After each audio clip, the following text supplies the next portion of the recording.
Let's go. I wake up to a little bit of drool on my pillow, feel like it's gonna be a bad day. Yeah, I'm tired of shit, and the coffee ain't hit yet, damn, ain't that great. I don't wanna go to work, cause my boss is a jerk, and I'm not even that paid. I need a change in my life, cause I don't feel alive, and there's nothing that makes me happy.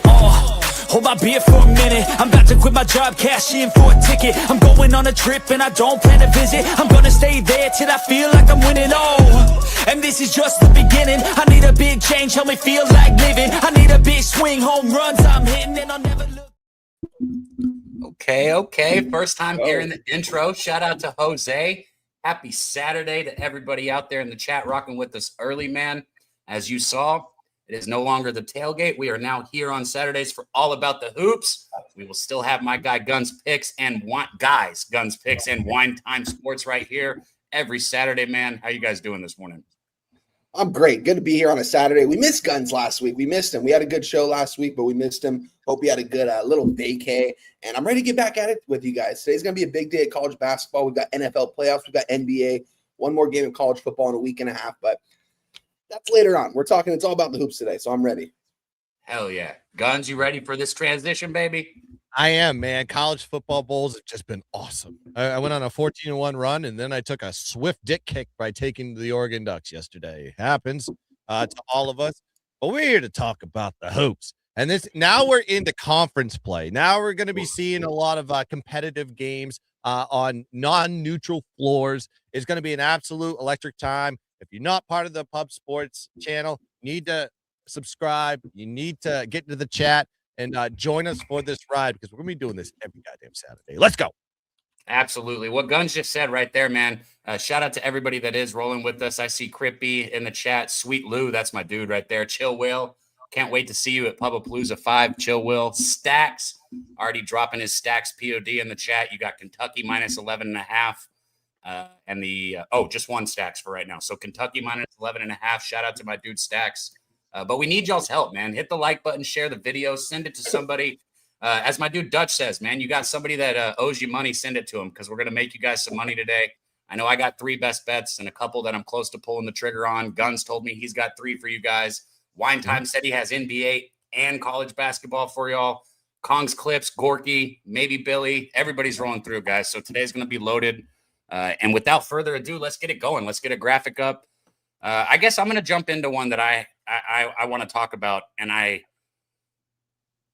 going to forebode this by saying, like, I know, guys, I know that this is a spot that a lot of people are maybe going to want to line up on the other side. Just let me talk first, okay? Let me talk first here. We got Kansas, number 22, Kansas, going to take on West Virginia on the road at West Virginia, okay? Gunn said it. It's not neutral sites anymore. Guys, if there's one sport where home court matters, it is college basketball, okay? Mm-hmm. I don't give a shit if it's the number 1 team versus the worst team in the entire conference. If that number 1 team is going on the road, that arena is going to be packed. The stands are going to be loud. It's going to be harder for the kids to shoot. Home court matters, okay? So that's all I'm going to say. All of that being said, I took the 3.5 here with Kansas. Look, we've done basketball 2 weeks here on this show. I've given out 2 bets with Kansas. Last week, I gave out Darian Peterson. And I told you guys, I said, look, 2 weeks ago, I was up against Wine Time against North Carolina State with Kansas. I don't know if y'all remember that, but I was like, I'm up against it. Last week, I said, guys, I can't take it here. For some reason, I don't think they're going to cover the spread. It was against UCF. Guess what? They not only didn't cover, they lost the game. Yeah, Darian Peterson, however, did cover his point prop of 21.5 for me in the first fucking half. So no sweat game. Week before I was on Kansas doesn't mean I'm going to be right with this team every week. Sooner or later, I'm going to fuck it up and get it wrong. But I feel like I have a good read on Kansas. And as crazy as it is to sound, Guns, I think that they are getting a little bit underrated by the sharps in the books right now. I think people are a little bit too far out on this Kansas team. Darian Peterson is the best player in college basketball. There is no question about it. He is number 1. He will be the best draft pick or the top draft pick. He's going to be a superstar in the NBA. Kansas is better than people are giving him credit for. I think here on the road, they go and take care of West Virginia, and I don't think this game's particularly close. So I just took the full game, Kansas 3.5. I want to hear y'all's thoughts. Yeah, this is an interesting game here. I don't have a play in this one, but something to note, Cab, that Kansas side too. West Virginia, actually, last time they went on the road to Kansas, West Virginia beat them. So this is, in fact, a revenge game here for Kansas. It is a shorter spread. I mean, but Cab mentioned it. Guys, if you look at the slate today, don't be fooled just because an unranked team is, the line is a little bit fishy. You can't take all those games. There's certain games we can select and take. This isn't one of them. Though I do think that this line is a little bit fishy, but at the same time, that's just kind of how it is in conference play. These home games, people are going to pack the stands, as Cab said, and these places are going to be going nuts. I have nothing on this game, but I agree. I think Peterson is the best player in college basketball. I think he's proven that.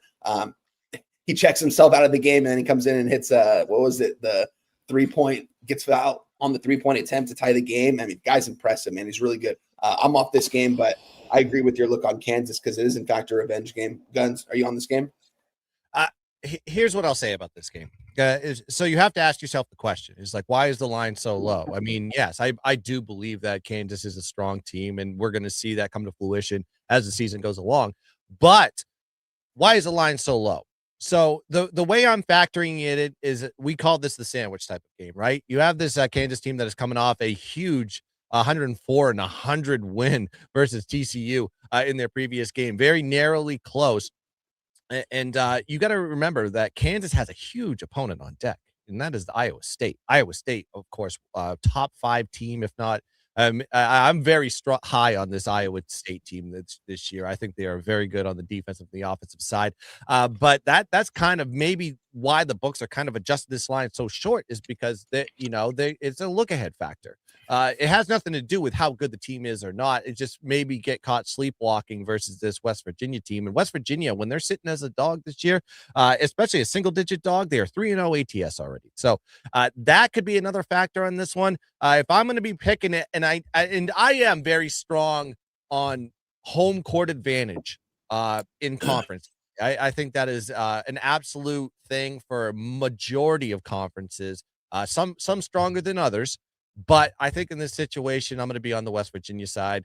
I hate being on the opposite side of Daby. I know Daby is electric in the college basketball world, but I just think this is one of those situations that Kansas could be caught looking versus West Virginia. So I'm on West Virginia plus 3.5.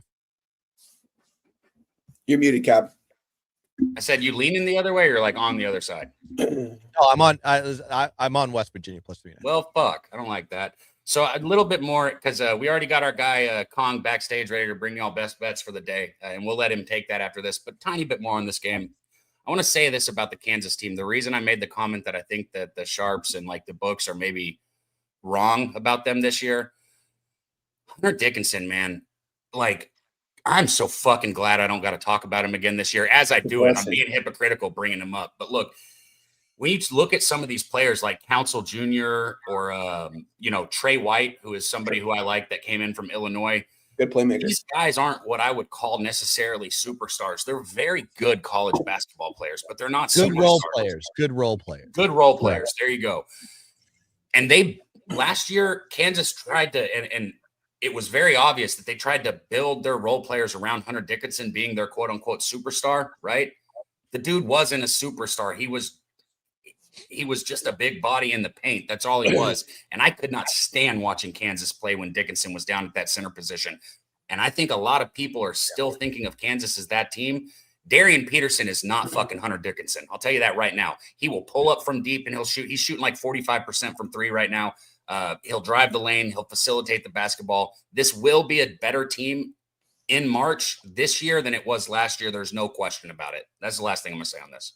I will say, what do you guys think about what's his name? Hunter Huff. I think he's the forward for West Virginia, their best player. His point prop right now is at 15.5, and he's been eating down low. I'm actually looking at his props right now. Maybe before we get offline today, I'll give this out. But I'm going to look at his player prop right now because he's been eating these last couple games, and especially being at home. If they're going to give Kansas their best shot, he's going to have to probably score 20 today. He's going to have to compete with Peterson. Not saying he is, but he's at least going to try. So I'm going to look at his point prop right now. Hey, Chill Will said, "You bet." Look, I don't hate it, Chill Will. He could definitely hit that many, but it needs to be good, solid plus money. Because he did sit all those games out. And if you look at his last 4 games, which has been over a span going all the way back to December 7th, He's only covered that number once. 3 for 8 last game, 5 for 10 the game before that, 2 for 5 and 3 for 9. So he's shooting great from 3, but 4 is a lot. Not saying he can't get it. Just make sure you're getting plus money. Wine time. Can you intro our guy Kong really quick and put him on? Yeah, let's do it. Hell yeah. All right, guys, without further ado, let's bring on our special guest. This guy's been joining us every single Saturday going back to not just 2025, but 2024, and he's been delivering the fire. We were on opposite sides in that first semifinal game, opposite sides yesterday, and he absolutely crushed it. So shout out to Kongs. There's not a lot of people that know more about the sport than this. He also right likes here. Texas Tech very much too, and I mean, I took Oregon, so I mean, I'm not trying to. Yeah, no, Dude, I'm hurt. I'm hurt yesterday. I'm hurting. I was too. Kongs, you weren't backstage with us, but yeah, me and Guns were a little bit bummed going in today, but we're excited. I'm excited to hear his action today for college basketball, not just that NFL. I know he's going to probably has already action in the national championship game. I know he said he wanted to get on the Hoosiers. So without further ado, let's bring on our guy and your guy right here. I got to find his intro here. I apologize, guys. I'm not the quickest when it comes to this right here. Without further ado, let's bring on our guy, Kongs Clip. Yo, happy Saturday. Yeah, man, Texas Tech. I won a lot of money with them this season. Hold on, Kong. I got you. I don't know what that was, bro. My bad. He don't do it all the time. I got you. Kong's Okay. clips, baby.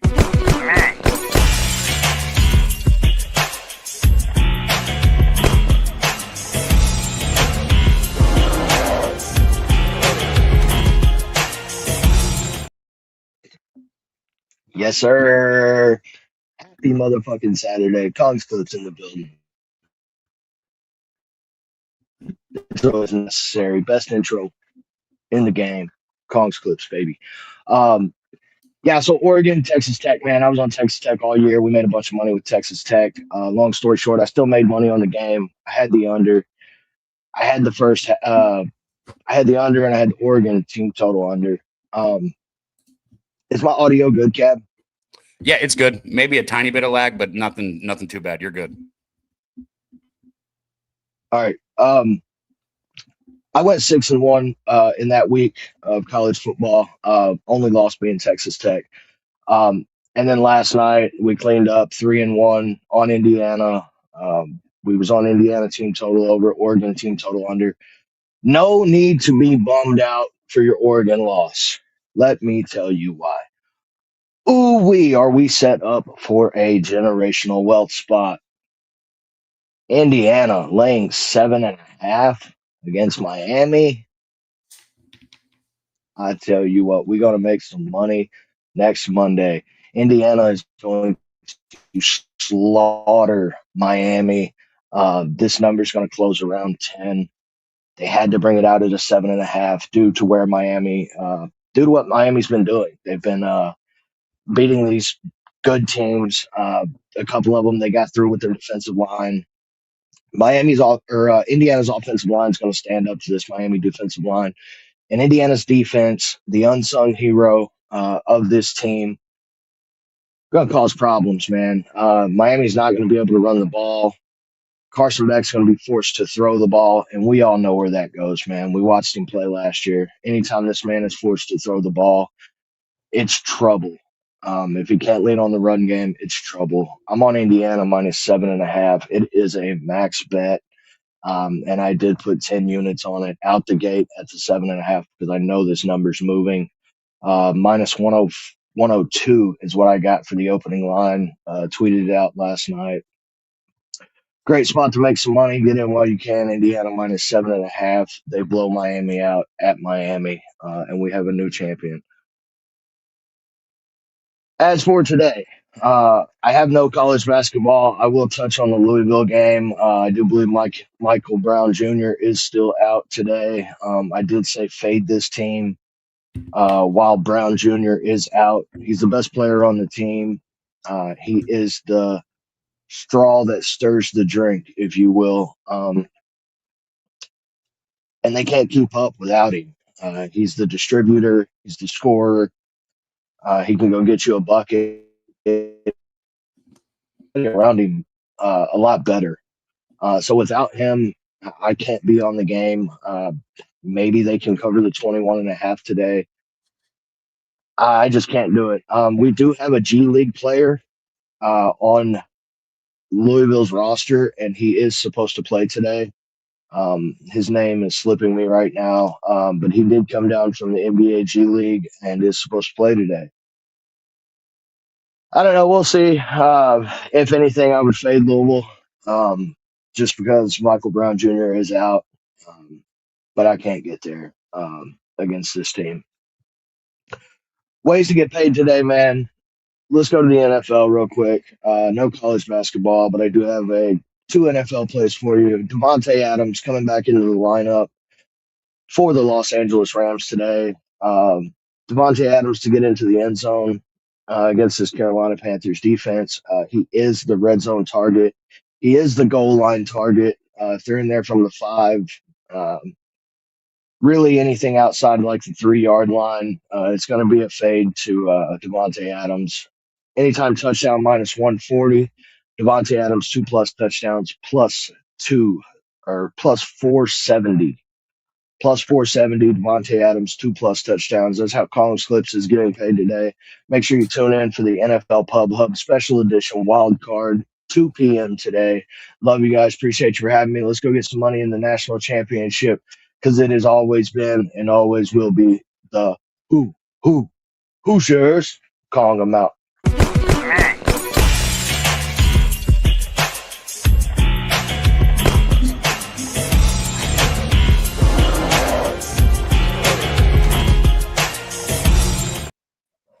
Shit, Kong's up here smoking, man. I figured I might as well too. Shout out to you guys. Let me get these graphics back. I look better for the one. Yeah, there we go. Looking around guns, man. Shout out to our dude Kong's Clips, man. Bringing us the heat all college football season. Looking forward to the basketball season with them. Even though it's all about the hoops, we got NFL, we got college basketball today, so you're going to hear a little bit of everything. If you guys can, hit the like button and share this video. Get it out there. Let's try and hit 200+ today. I'll do a giveaway if we do, but we got to have everybody share it and let everyone know we're here to do it. Oh, Cab, before we break down any other games, do you want to maybe let the people know about the NFL, the prize pool today that's going on? Yes, very, very good timing. Look, guys, we got a Cappers contest. Let me make sure I say it correctly. The confidence pool, guys. If you have not signed up yet at pubsportsradio.com, go do it. You could win a lot of money, and you're going to get to compete against, Wine Time, me, a lot of the guys, Guns, if you sign up. A lot of the guys that you see on the channel, you get to compete against. But I'll let Jimmy tell you right here, confidence pool. The NFL regular season is finished. Does that mean that opportunities to make money here on Pub Sports Radio have come to an end? No! The NFL playoffs are here, and so is the Pub Sports Radio Confidence Pool. $100 to enter, with only 3% going to cover credit card fees. And as always, top 10% gets paid. There are 13 NFL playoff games culminating in the Super Bowl in Santa Clara, California. 6 games in the wild card round, 4 in the divisional round, 2 in the conference round, and then the Super Bowl, which means you have 13 slots to fill. And you have to decide how confident you are on each game. Now, these picks are straight up. They are not against the spread. Each week, before the kickoff of the first game, you must have your picks in, pubsportsradio.com. So your most confident bet of the entire playoffs would fill your 13th slot. Your least confident spot, the one you question and you're not sure of, will be the number 1 slot. And you fill in these slots as we go through the playoffs. The capper with the most points, when it's all said and done, wins the confidence pool. Sign up right now at pubsportsradio.com. Get that cash. Get it. Get it.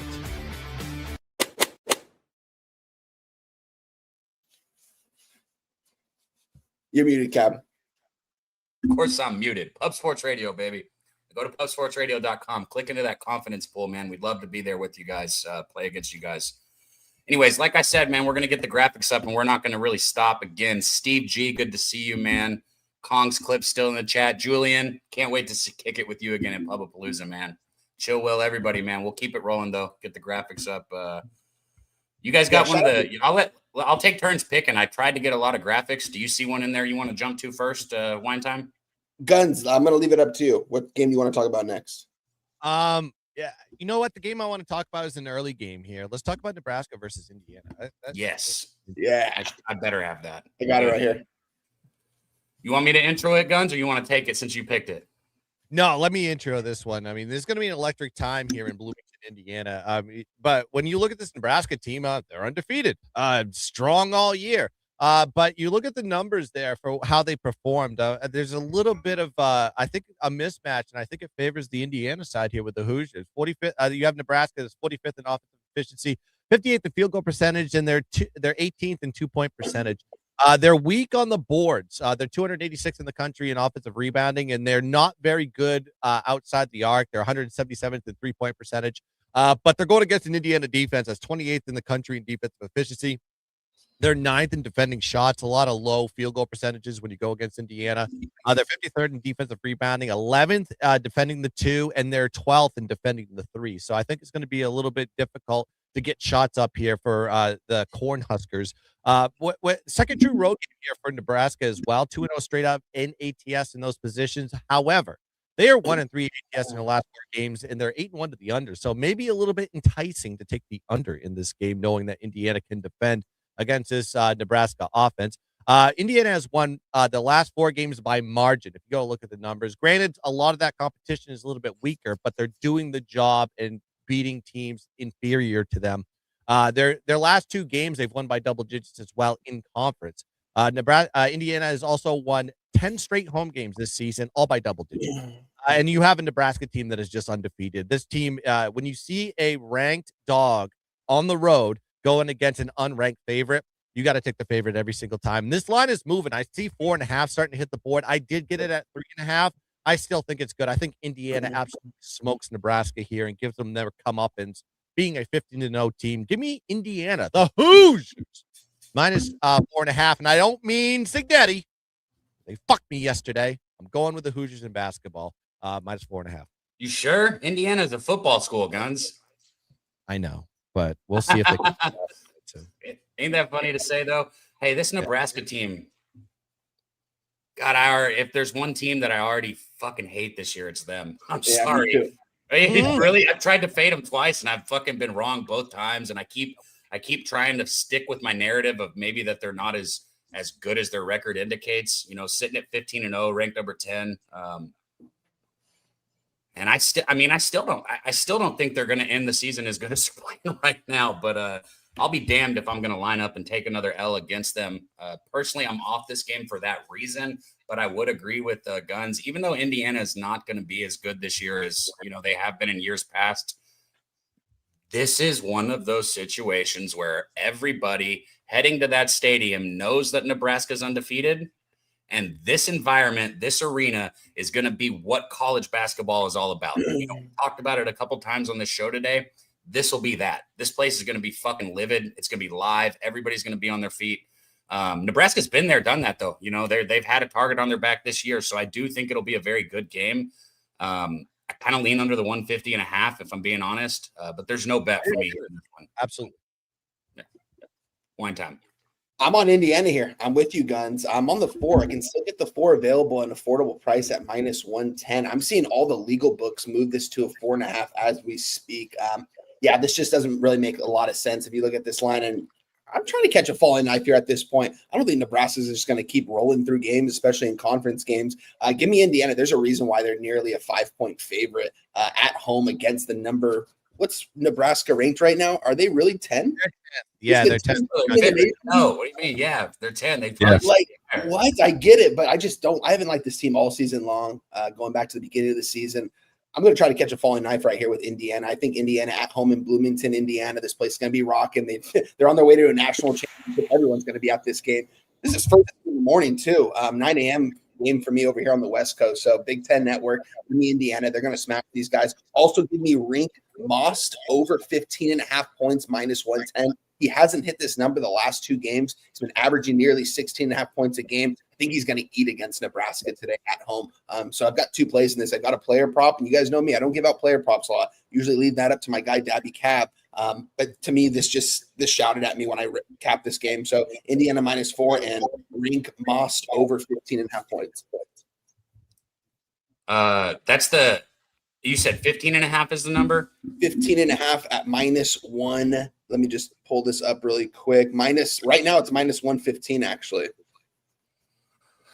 I got it at I don't hate that. And I also like having a prop on the top player of the other team sometimes when I'm on a game. So I don't hate that at all. I tell you what, God, they lined up some really good 11 o'clock games today. I bet it's because they got the NFL later. They were probably yeah. No, like the noon slate, I was like, I have more picks in the noon and a couple in the 2s. And I'm like, oh, what do I have in the evening? Anything? Right? No, I got one for you guys in the late one, but these early games are fucking outstanding. I have a 6 p.m. one I'm going to give out later when we talk about it. So here we go, Guns, with another ranked team as an underdog on the road. Yeah, I am too. Yeah, I figured you guys would love this one here. Tennessee traveling to take on Florida. Look, Florida has a tough situation here. You know, they won the national championship last year. They were very guard heavy. You know, you had the 3 guards, Walter Clayton. Don't let me fuck this up. Walter Clayton. It was Condon still with them. I don't know if he was. He's their center, if I'm not mistaken. Who were the other 2 guards? Walter Clayton. God, if I remember, I know that team was. But he's a forward. No, Will Richard, and then there was one other. They had those 3 guards. Florida was just, and I loved betting those guys. The 3 guard heavy, and they scored a ton of points. Yeah, they were name your number. And this year, you know, obviously their best player in Walter Clayton's gone. You know, the other guards are gone that I was talking about out there. It's just a completely different basketball team. And I think there was an adjustment period. They're not the number 1 team this year. They're not going to win the national championship, in my opinion, but they're still going to be better than they've been at this point. We've already seen Florida drop, 5 games, sitting at 10-5 this year. But we did see them beat a ranked Georgia team 92-77 at home their last game. So there is still remnants of that team from last year. Florida is going to get better and better as they go on. I think that there's just that adjustment period early. And Tennessee on the flip side, you know, Gillespie is great. You've seen me bet his point prop some this year, Jacoby Gillespie. I hope that I'm saying that correctly. I also have taken his 3s prop a couple times this year. But man, when he's not hitting, Tennessee's not a great basketball team. When he's on, they're outstanding. You know, their defense is still the same defense that it's always been. But when he's not hitting his shots, this team fucking struggles. So if I was somebody looking at Tennessee, I would just take his prop or stay off. But I'm not. I have not bet this one yet, so I'm going to look more into it. I might get on Gillespie here. I want to look at his numbers while you guys talk. But let me know what y'all think on this one. Yeah, I'm on this one as well, guys. Listen, I'm going to go over the market here really quick before I go into the breakdown. Let me pull this up. Yeah, first game on the board here, 9 a.m. over here. All right. There you go, Jay. Elijah Martin. Sorry for interrupting one time. Thank you. No, you're good. We currently have 38% of the tickets and just 26% of the cash coming in on the Florida Gators here. You already mentioned it, coming off the Natty. They're not even ranked at this point this year. They've lost some guys. You know, they lost Walter Clayton, who was just their do-it-all guy last year to the Utah Jazz in the NBA draft. Here they are at home, though. Guys, these are 2 teams. Florida, this is a team you want to back at home. Tennessee, a team you want to fade going on the road, especially being road underdog here in this environment against still a pretty good damn Florida team. Mentioned Thomas Bogg. I think this guy's a baller. I think he's going to go out there and have himself a game today. I'm thinking about on all these dogs at home or all these short favorites that aren't ranked going against these ranked teams. I'm thinking about taking the best player on all those unranked teams, their point prop, because I just think they're going to show out at home here today in Florida. I think Florida is kind of underrated at this point, and I think they play their best basketball at home. This isn't going to be a team that's on my watch list that I'm going to be backing all season long, but here in this spot at home in conference play, that's when I'm going to take Florida. I'm not going to take them on the road in conference play. If this game was at Tennessee, I would expect that Tennessee's probably like an 8.5, 9-point favorite, and I would probably take Tennessee. That's how much of a difference that this home court advantage I think would be. So give me Florida. I'm currently getting a -5 right now. This is one of the plays I haven't played yet. So I'm going to play it right now as we're I'm doing the same, man. I'm making a bet right now. Yeah, I can get the -5 at -110 right now, guys. Give it to me. I'm going to lay the points here with the Florida Gators. Take it away, Guns. He had to click. Hey, I'm back. Real quick, I'm making my bet right now. I'm with you, Chill Will. No way I'm not. I'm taking Gillespie over 2.5 threes. It's at plus money. I'm seeing plus 108. He had 5 last game, and he's hit it 1, 2, 3, 4, 5 out of the last 6 games. Now, he did have exactly 3 in 4 of those, but guess what? Exactly 3 fucking cashes our bet. So I'm taking Gillespie over 2.5 threes at plus money with you, Joe Will. Guns, take it away. Yeah, I'm on the Florida side here, and on the sheer fact that when you see these two teams meet, it's always the home team. If you go look at the history of these teams, I'll get to that in a second. I'll give you the stats on that one. As strong as Tennessee is on both sides of the ball, they're 36 in offensive efficiency, they're 14th in defensive efficiency. This Florida team can match up with them well, and I think on the defensive side there is an edge there with Florida. On the offensive side for Florida, 27th in offensive efficiency. They're not a great three-point shooting team or free throw shooting team, but really neither is Tennessee. But on the defensive side, they really get it done. They're 8th in defensive efficiency. They're 5th in defensive rebounds, and they're 19th in defending 2-point shot. So they're very strong inside. So I think the rebounding edge does go to Florida. Tennessee has been dominating at times, but struggled when they had a step up in class. And if you go look at their numbers, every time they had to play like a real strong team, they seem to falter except for one key opponent. Losses to Kansas, Syracuse, Illinois, Arkansas. They did beat Houston as a dog, I will say that. But I think that is one of those situations that is kind of the outlier in this situation. Third true road game here for Tennessee. They're 0-2 straight up NATS in those positions. Florida currently undefeated at home, winning by margin in all those home situations so far. And if you go look at the matchup, every time Tennessee and Florida played each other, this is like rivalry from a football perspective and a basketball perspective. The home team has covered 9 out of the last 10 meetings between these two teams. So with all that being said, I'm going to be on Florida here. I got -4.5, and I found that on FanDuel this morning. Give me Florida, -4.5. Bro, I love it when people do that stuff like what our guy Brendan Gregory. God damn, I can't read sometimes. He said Florida money line plus Gillespie just 2 threes instead of the 2.5. So I did, and I had to. I wasn't sure how much I was going to put on it. 200 to pay 420. Duh. I put 200 to pay 420 on Gillespie over 2.5 threes for anybody. It was plus 110 for anybody that wants to join. But I like that too, man. Taking the cap on the other two guys in the Gillespie cap. And getting plus money, that works too. A lot of people are scared to do things like that because they don't want to take a player from one team and then the other team to win because they think it's contradictory. Right. But Tennessee's not going to score 0 points. Somebody's got to fucking score on the team, right? They can still hit props and lose the basketball game. It happens every game. So, well, Gillespie is their scorer, right? I mean, if there's anybody that's going to keep them in that game for any way, shape, or form, it's going to be him, and he wants to shoot threes. So, yeah, it makes sense. You can thread the needle on. I do that with props all the time in the NFL. It's like sometimes you take a side, but you take the over on a guy's prop. It doesn't mean you're trying to negate the outcome of the game, but I don't know. Hey, we're going to get to these. Crippy said Oklahoma +4 and Arkansas +2.5. I like better than Florida. We'll get to that Arkansas one, but A&M's not that good of a basketball team. I know everybody's trying to sell the buckyball, but you're hearing it from an A&M guy right here, bro. They're not that good. No, I agree. I 100% agree. Yep. They have no size. They're soft, man. They lost their coach too. I mean, they're kind of like in a weird transitional mode. New coach. Yeah. Coach going over to what? Maryland, I believe. Buzz Williams. He took some of their players to fucking Maryland too, and now they got fucking. So, that's what I mean about transition. I was like, yeah, this team's not the same team that you saw last year.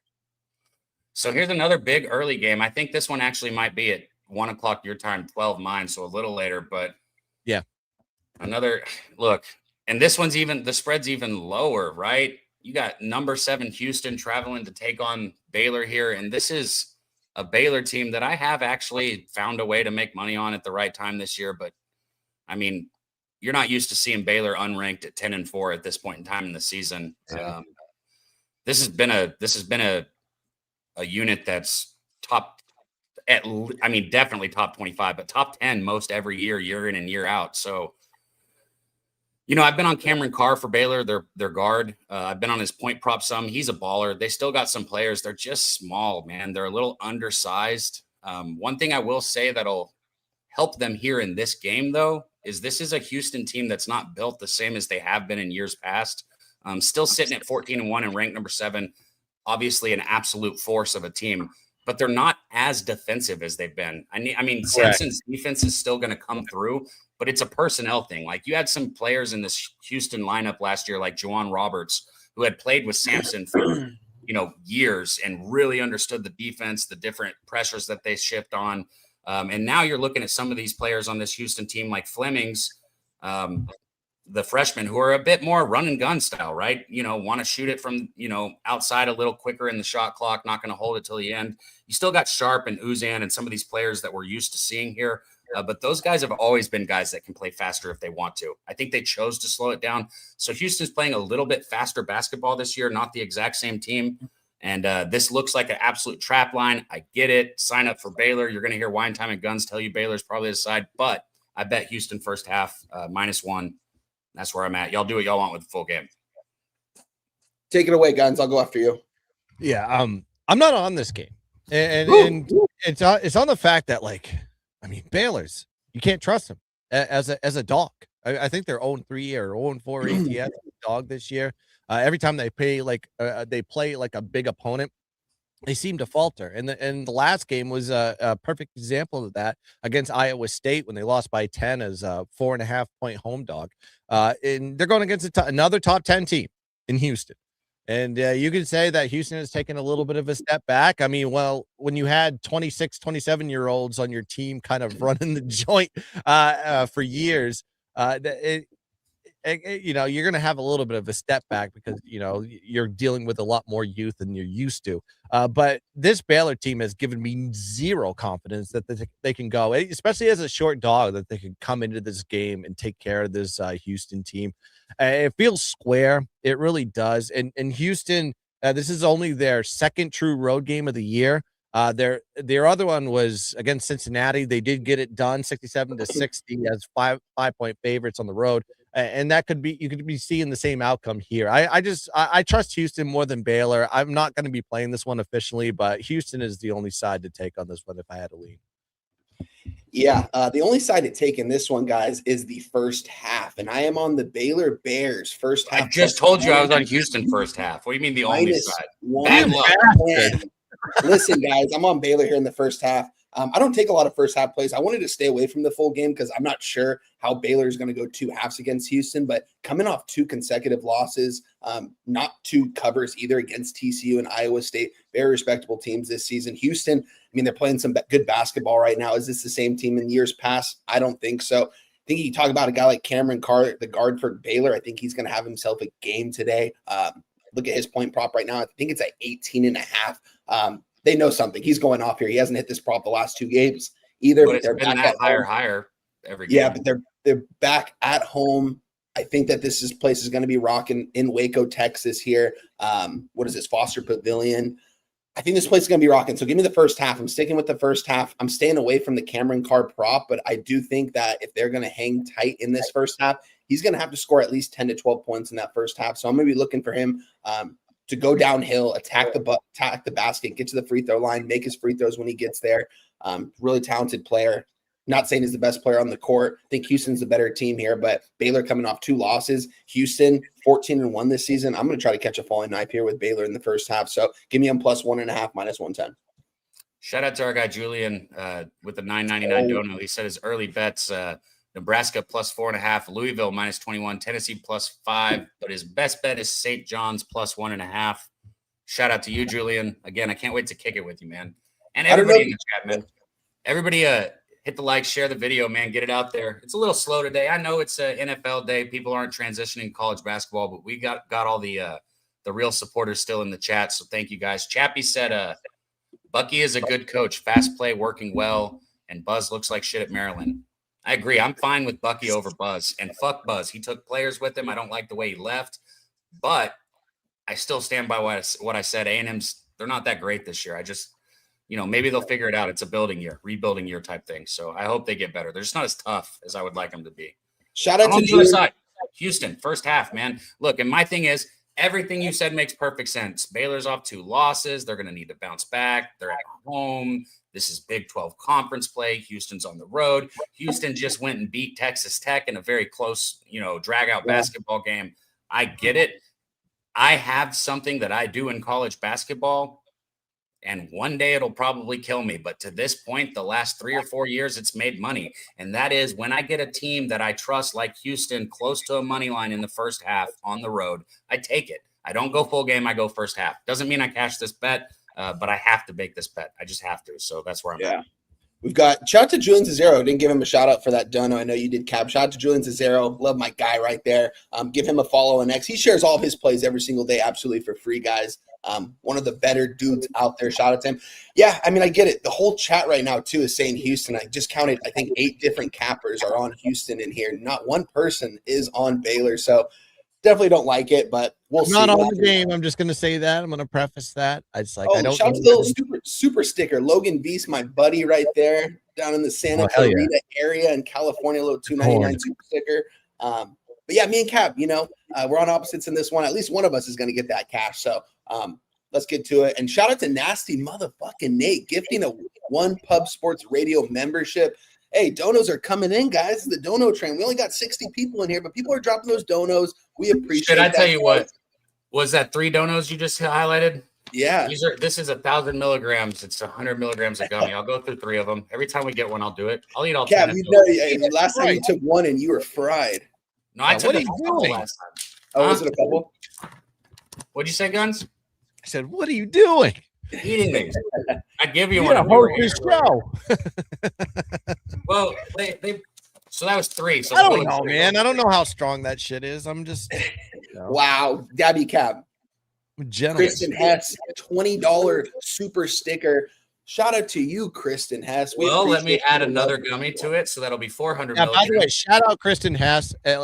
She's just retweeting our shit all the time. Yep. She is a gun disciple. She is a wine timer, and she is I don't know. What do you do for Daby? I don't know. Daby, dumbass. No, your fan base. Your fan base should be called something. The Dabbies? I don't know. My homies. Yeah. The wine timers is a good one, though.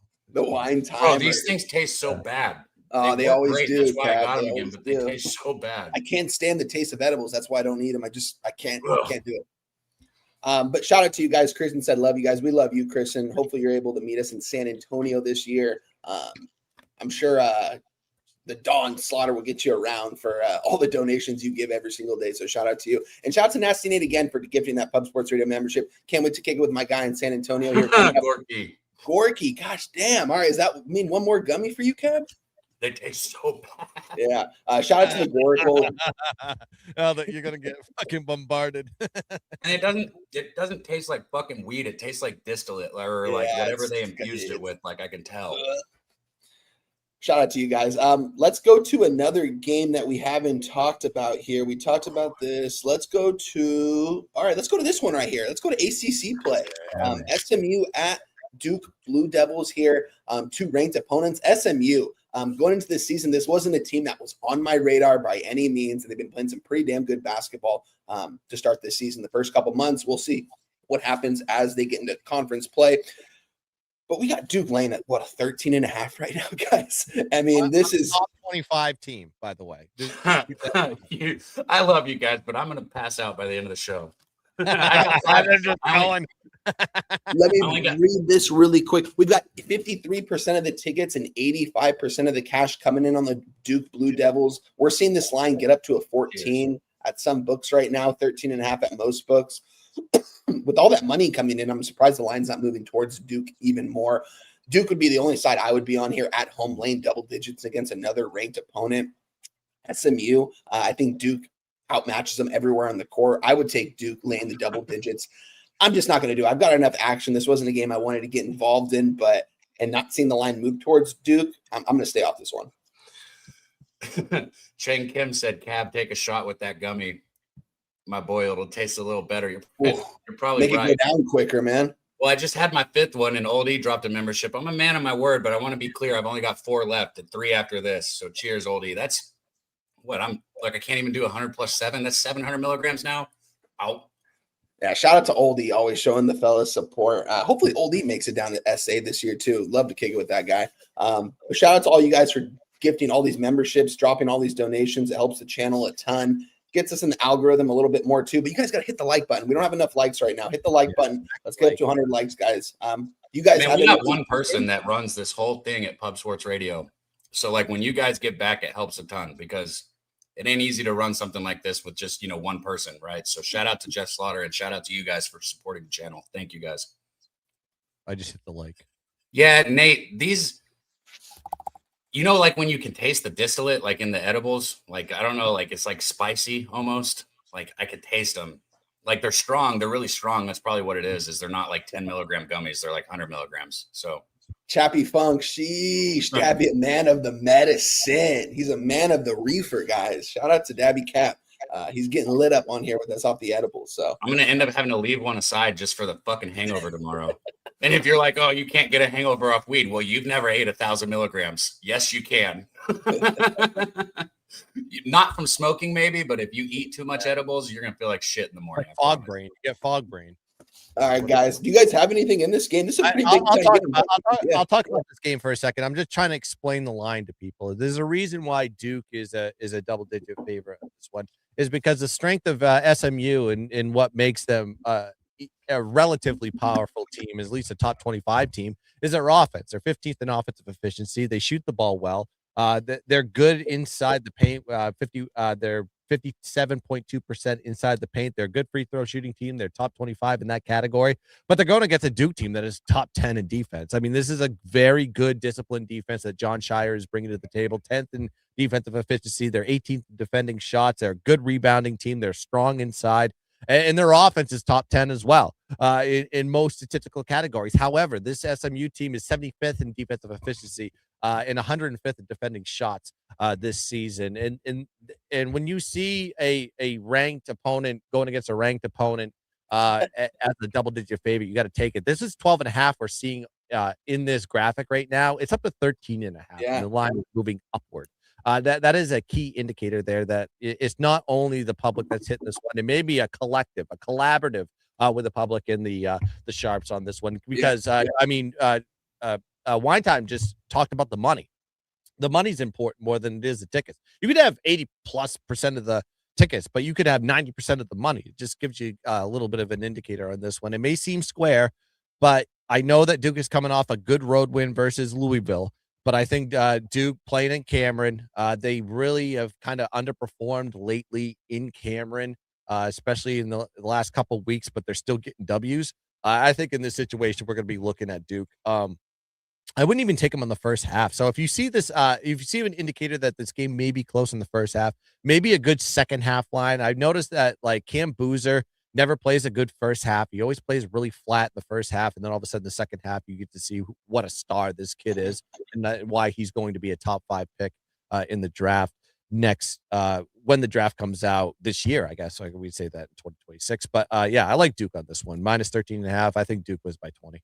Yeah, I might get there with you, Guns. I agree with everything you said. This is a deep spot.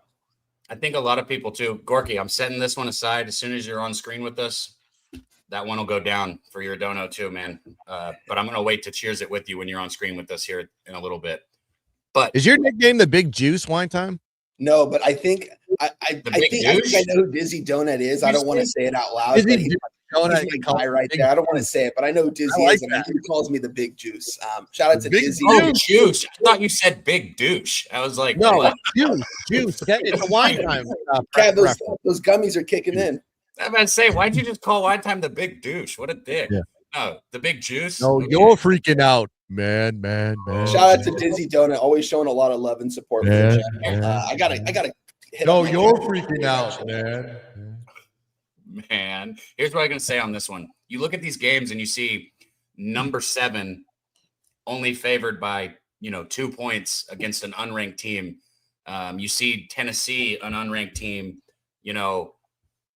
as an underdog by 5 points. So like everybody sees all these spreads that look trappy or weird or confusing. And then you see number 24 versus number 6, and you're looking at 12.5. First off, Duke's at home, obviously. But even if Duke was at the road for playing SMU, this would still be 7.5 and 8.5 points. 7.5, yeah. Yeah, 7.5 or 8.5 point spread. And if Duke was on the road at SMU, guess what I would do? I would probably take Duke first half. I'm not going to do that here at the 12.5, but if I bet this game, money's going on Duke, no question. SMU is not as good as some of these other teams that are right outside the rankings that we've talked about today. I know you see the 24 by their name, but don't get fooled by that. They're not a bad basketball team, but Duke all the way here. All right. Well, we've got a consensus. We all I haven't bet Duke, and Cab hasn't bet Duke, but we're all saying Duke. So you don't hear that a lot from us guys, all agreeing on the same team. So I think I'm going to move on him. This game doesn't go off for another. This is 11 a.m. my time. So another 3 hours or so. So I'm going to look at this line. If I can get a 13.5 still by the show goes off, I'll move on it. What's so funny, Cab? Nothing, bro. I'm just already like thinking about how my day's going to go today. You Just okay, say fucking 700 milligrams. I've got one more set aside and 2 left. I might as well fucking eat those 2 also. But shout out to you. You okay? I'm chilling right now, man. Shout out to you guys in the chat. Sure. I don't want to click one of the too late games. Guns. Did you have any other earlier ones? We have a graphic for Creighton and St. John's. We sure do. We can talk about it. I don't really have a play, but I have notes. You start this one off, Guns. All right. So I did look at this game a little bit, and it was kind of enticing to me seeing Creighton as a -1.5 against St. John's. Everybody's I think the indicator of a lot of people is that St. John's is like one of those teams that we need to be watching going into March. We'll see if that comes to fruition. But I look at the total in this one, and I think if we look at St. John's, I believe 8 out of the last 9 have gone under. And we're playing a little bit of conference ball in this one. I know Creighton is kind of like 50-50 as far as their overs and unders concerned. The total is a little bit not in my realm of like, okay, this is the definitive under. But I think if we're going to be playing this game, I do like the St. John defense. And I think these two teams battle typically with one another. So I'm leaning towards the underside. But I haven't got there yet on paper. And I don't know if I'm going to get there before this game tips off. Yeah, I'm with you. Oh, I shouldn't say I'm with you, but I want to bet Creighton here in this spot. I want to be on the -1 at -115 is the current number I'm getting right now. I like Creighton. I like this team going into this season. Seeing them as a favorite against a team like St. John's. I mean, I don't think St. John's is all that great. I think when it comes down to it in the tournament time, we might see them win a couple games, but I don't see this team making a deep run. I actually like Creighton here. I haven't moved on it yet, but I have Creighton -1, -115 with question marks next to. Pretty close to pulling the trigger on it. Let's just look at the market, see what everyone is on in that game here really quick. This game is at 11 a.m. This game's 11 a.m. What time is this game at, guys? This is at 11 a.m. my time. So we've got Creighton. Let's see if I can pull this up. Here we go. Creighton, 50% of bets and 64% of cash coming in on them. They opened up at a -1. At a -1.5 at most places right now. Like I said, you can still find that -1 a little bit juiced at around a -115. So that's what I will move on. And I'm going to make that official, actually. Seems like not a lot of people are really betting this game. This is one of the games that's not on a lot of people's radar. So I think more of the sharper people are probably betting Creighton here. So I'm going to bet Creighton -1, -115, make it official. I'm going to bet it right now. How high was St. John's ranked at the beginning of the season? I don't even remember. They were Really way up high. there. They were way up there, weren't they? I can pull it up. All I remember in trying to, because I remember, I don't know why I had a note about Baylor and St. John's early on. I took a note to myself and I said, both of these teams are going to let down quickly. And we've kind of already seen it right here. Now, I think both of them have a little bit of a bounce back at this point, but St. John's definitely way overrated to start this season. There's no way that I'm betting this game, so I'll stop wasting everybody's time. But my notes on St. John's early were just that this team's going to be a huge letdown this year. So that's, yeah. Shout out to my guy Skylar Veese in the chat, guys. Everyone, go hit the like button for us, guys. We're a little low on likes today. I know a lot of people want that football today, but got some good college basketball on today. So hit the like button. Where are we going? Especially early, man. We all got so much action early, man. Like as soon as we get off this show, it's going to be tip time, and a lot of I'm sweating my ass off at that point, man. Somebody in the chat wanted to talk about George Mason and VCU. If they want to talk about that one, I could do it. Go for it. George Mason, VCU. I'm gonna let Guns take it. I don't have any thoughts on it, so I'm just gonna go ahead and pass. I want to preface this that the reason why I brought up this game because I just wanted to share a fun fact on this one. So I was high on VCU last year. I thought they were a team that we need to watch in the tournament. They did not. It didn't come to fruition. I believe they lost in the first round narrowly, but because they got way behind in the first half. But I fell in love with this VCU team last year. I was watching them in the A10 championship. I went down to Capital One, watched those teams, and there was one player that I watched on there that was kind of a role player, and his name is Brandon Jennings. And now he is kind of like starting to become this pseudo star-esque role player that, very good defender, incredible defender, hustles on the floor, dives for balls. He's a coaching cream, like guys jerk off to, coaches jerk off to this guy when you see him play. I watch, he just absolutely hustles all over the place. So I was posting a lot of videos That's about Dutch talk, man. No, so I was posting some videos of watch this kid play, watch what he does. I was like, this is how you play basketball. And now his mother follows me and DMs me from time to time and tells me about Brandon Jennings. I was like, so I have a little bit of a bias when it comes to VCU. However, they're going against a JMU team that I think is playing a little bit hot. We're seeing this short line. VCU has defensive advantage on you. They're 57th in defensive efficiency. JMU's offense, they're pretty good at getting to the free throw line, the charity stripe. Their percentage is very low, and they're not a good shooting team.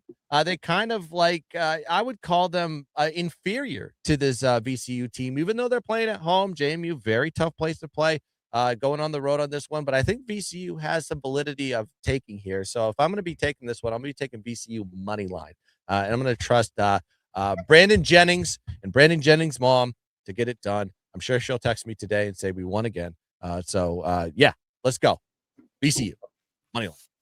There we go. Ready to talk any conference, anytime for you guys. We still got a few bigger games, I guess you can say. God, it's so hard for me to choose through them. You got the battle of the fucking, Mormons and then the regular Utah people tonight. You got Clemson, Notre Dame. That's kind of a good game. We got Georgia, South Carolina. Is when Iowa and Iowa State played. And he said, "Battle of the cornfields." I gotta think. Yeah. Like the way you paused and then you just said the cornfields. Battle of the Mormons and the non-religious Utah people. Yeah, you have the Holy War today too. I forgot about that. Right. Hey, here's a kind of good one here we can look at. Ole Miss, at home against Missouri here. Neither of these teams are bad. Neither of these teams are great. I bet both this year. I've watched both play this year. I did fade Ole Miss against Arkansas. I wish I did a better job putting more money on it and being more public with it because I did not. But Wine Time and me talked about that game. And I said I don't think Ole Miss is, a very good basketball team compared to Arkansas, right? But compared to Missouri, I do. I think at home right here, Ole Miss 1.5 Wine Time. I think this is a spot where you sign up and take Ole Miss. I don't think there's going to be very many people betting this basketball game. 12-3 taking on an 8-7 team. I know it's easy to look at it and say, oh, let's go ahead and jump all over Missouri. But pump the brakes and look at who Missouri has played, right? Good win against Florida. They beat Kentucky last game. Oh, my God. Let's all bet Missouri. They beat Kentucky and they beat the reigning national champions, Florida. Kentucky's not a good basketball team. I've been very clear about this. Wait, what was the score against Florida or Kentucky? Excuse me. It was 73-68 Kentucky, actually. Mizzou. They beat. Wow, they were way down in that game too. I'm sitting here like, is this shit telling me? No, I'm sitting here thinking, is this app telling me this wrong? Like, no, it's not wrong. They came back in that game. That is wild. Shout out to them. But yeah, again, they beat Kentucky. Abby, I don't mean to interrupt you real quick. I did say JMU. My apologies. I meant George Mason University, GMU. Sorry, I got football brain still. Good Lord, that's confusing. Yeah. Well, somebody in the chat called me out. Said Big Scott said JMU is not playing VCU. It's George Mason University, GJ, Anyways, Kentucky, Florida, big wins for Missouri. I get it. If you want to jump on Missouri, you look at Ole Miss's last 2 games. They lost to Arkansas. They lost to OU, and the loss to OU wasn't close. They lost by 16. They've lost 3 of their last 4 games. Missouri's trending up. Ole Miss is trending down. I would take Ole Miss. All that being said, Okay. Thank you. Yep. This is an Ole Miss spot right here. I might even have to bet this one. I've seen who Missouri really is in certain games, like the Illinois game where they only put 48 points up and lost 48-91. Again, I've said it multiple times. They're a good basketball team. They're not great. Ole Miss is also a good basketball team, not great. At home, Ole Miss gets right here and wins a conference game. What are y'all's thoughts here? I'm with you. I want Ole Miss here. Unlike Daby Cab, I went against my Arkansas Razorbacks in that game. I was on Ole Miss in that spot, and they came up short. That first half, Arkansas was really in control, and Ole Miss actually showed a lot of heart in that second half. They got themselves back into that game. It's a lot closer than I thought it was originally going to be from the start. I think this team's going to fight. I mean, if Ole Miss is going to win a conference game, is this not it? This is not the perfect opportunity against a Mizzou team coming off 2 impressive wins, and I wouldn't say impressive, but Kentucky and Florida, 2, SEC opponents. But this is a little bit different. I think Ole Miss, this place is going to be rocking here. I want to be on Ole Miss here. I just haven't done it yet. I think they played Arkansas really tough. That Oklahoma game, it was on the road. I think Ole Miss will always play their best basketball at home. So I want to be on Ole Miss here. Haven't pulled the trigger quite yet. This game's not till 3 p.m. West Coast time. So got some time on this one. I kind of want to let the market marinate a little bit more before Guns takes it away. Let me just go over the market for you guys really quick. We've got 60% of bets and 54% of the cash on Mississippi. It's down to a pick 'em at Circa, actually. That's very interesting because I saw 1.5s for Ole Miss. So this is wow. So this has actually moved 1.5 points towards Mizzou. Very interesting. That might keep me off, but this game doesn't start for a while. So as of right now, I'm off it, but I have a lean towards Ole Miss. Before you take it, Kristen, I thought you were a dog. I thought you were a bulldog. I thought you were Georgia. I didn't know you were Missouri. You got to let me know in the chat. I got to keep up with all the homies fan bases. Wine Time, UCLA, Guns, and Duke, Iowa. Guns is basically like whoever's trending, like Duke, Notre Dame. He's probably a New England fan.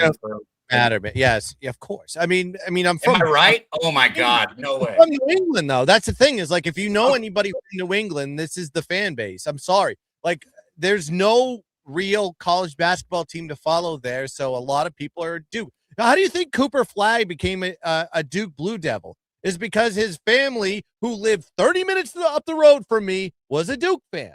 I'm telling you, it's Duke, it's Notre Dame in football, and it's every Boston pro team. That's it. That's who we are. So if anyone has a problem with it, you can go DM me. I don't have a problem with it. I was just joking. I have a problem with finishing these. I was struggling through the last. I can't help my teams win. I can't help that my teams win. Cheers. I can't help it. I can't help it. Shout out to Kristen, another $10 dono. And she said, I am from Kentucky. So Kat's basketball fan, went to UGA and live in Athens, and I am a UGA football fan. So shout out to Kristen. We appreciate your support. We got a special guest backstage, Cab. I don't know if you saw, but let's go ahead and bring him on up if he's I don't know if his camera's ready. You give me the okay when you're ready, my guy. I can talk about this game if you want. Yeah, that one tasted good. Away. All right. I think it's a little bit scary to take Ole Miss, and I get it because they've only covered, 3 times this year. But if you look at the what I call the stock line, game to game, frame by frame, when you look at Ole Miss, is like they've been, I think they were like a 7.5 point dog at one point, then they were 7.5 again, then they went to 4.5. And so every time they go game by game, frame by frame, the number keeps exceptionally getting towards the Ole Miss side, is because the books are adjusting because Ole Miss is due to cover. They just are. Now you see them as I think they're a favorite in this type of situation. They opened up at a pick 'em.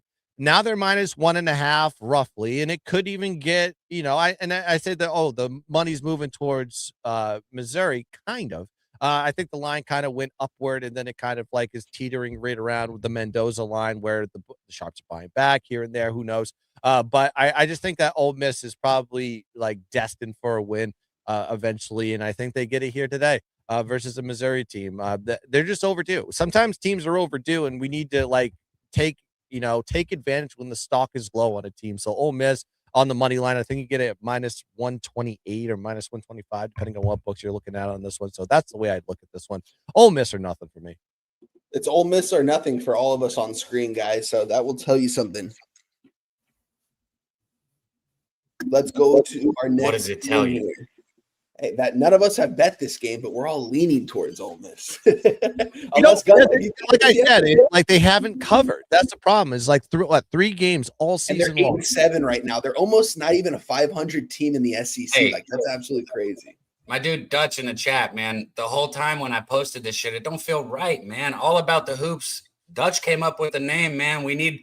Even if it's just a couple NBA bets, we need you, Dutch. Everybody in the chat. Come on, Dutch, get on up here, my man. Let's go. Yeah, if not today, next week, whenever. But let Dutch know that he's much loved here and missed here. We got a lot of people last week that were letting him know. Look at the comments last week. People were saying, we need Dutch. We need Dutch. We got it. Dutch will make this complete here. So shout out to Dutch Boy Fresh. I'm not about to fake the NBA, so I'd rather have the real NBA here. Let's move on to our next game here, Cab. This is one of the better games on the board here, Cab. Let's go right to it. My guy backstage, are you ready to go or you want to wait? Oh, let's bring him on. Without further ado, our guy from New Jersey, our guy, Billy Briz. What up, Billy? Briz in the building. Think you're muted, Briz. What a Perfect, because I have my cell phone still on. What up, boys? How is everybody doing? Shouts to the chat. I'm ready to redeem myself. Last week was not the week that I wanted to have on a Saturday. That was an ass Saturday. I went like fucking 3-6 or some shit like that and barely got bailed out on a couple of spots. So I'm geared up for today. Let's go. Cab, you want to intro this game right here? Arkansas against Auburn. Arkansas going on the road once again. I mean, are they battle tested at this point? I mean, you could definitely say that. And, last 2 years, not this season, but the last 2 years, I kept wanting to get on this Arkansas team. I kept thinking that this Arkansas team was going to figure it out and be one of the top teams, and they just couldn't do it. So I was hesitant early on this season. But as the season's gone on and I've watched, a Cuff Jr. and some of the people that you've seen on this team in years past, like Trayvon Brazil, these guys are great, man.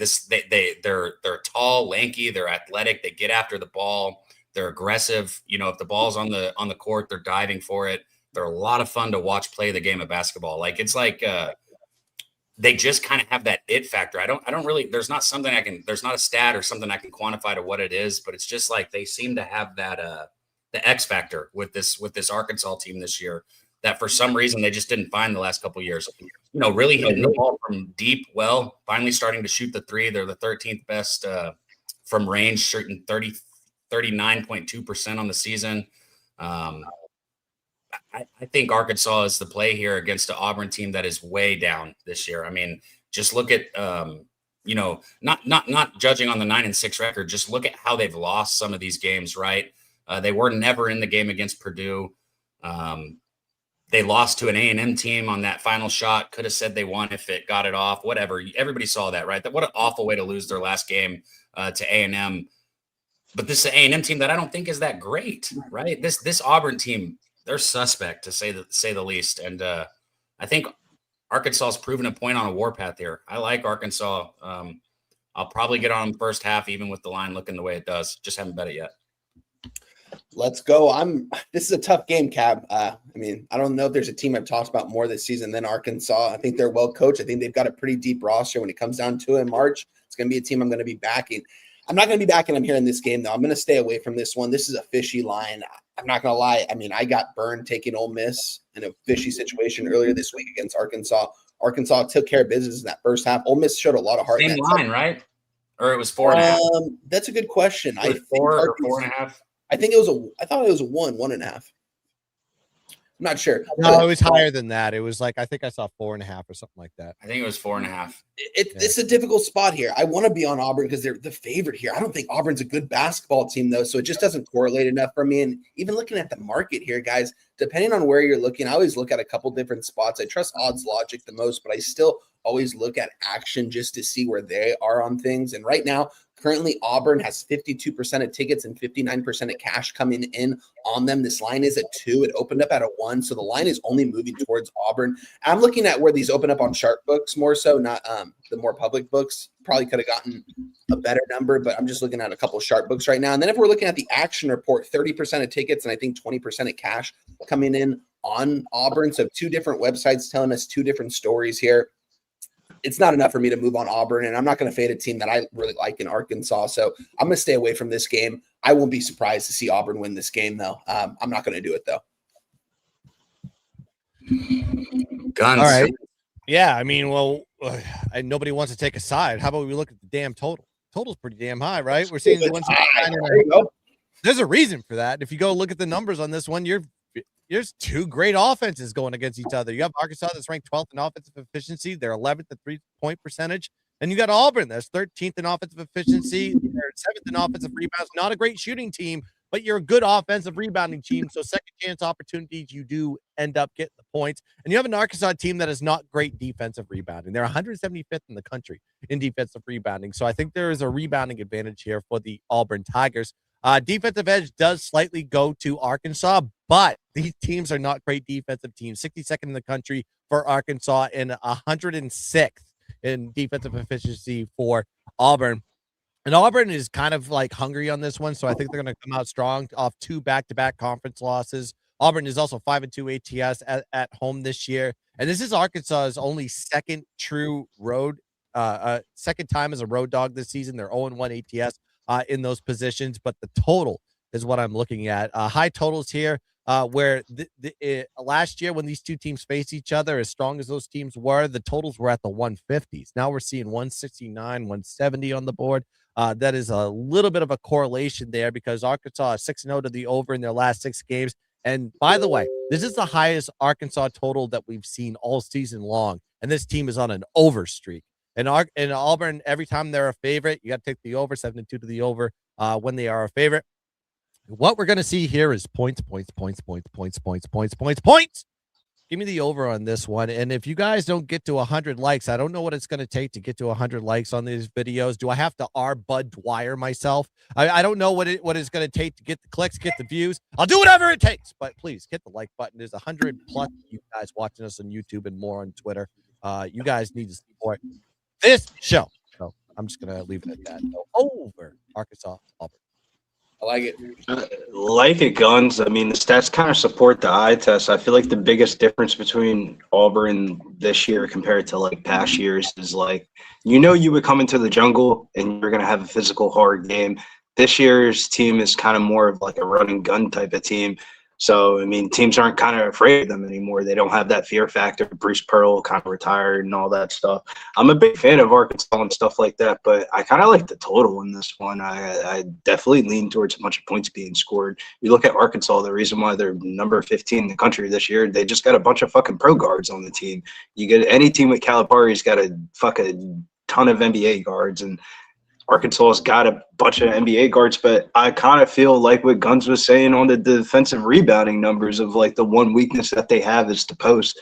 I don't know if they're going to be able to beat teams in the half court when it comes later into the season, but that's not the game that we have today. I feel like that in years past, this spot would kind of hit for Auburn, but you know what? Arkansas is probably the side if they're just going to run and gun.